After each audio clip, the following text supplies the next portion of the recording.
One, two, one, two, three. Panapanahon ng pagkakataon, maibabalik pa ang kahapon. Natatandaan mo pa ba nang tayong dalawa'y ang unang nakita?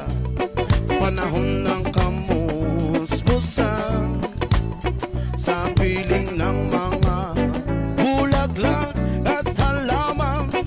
Doon tayo ay nagsimula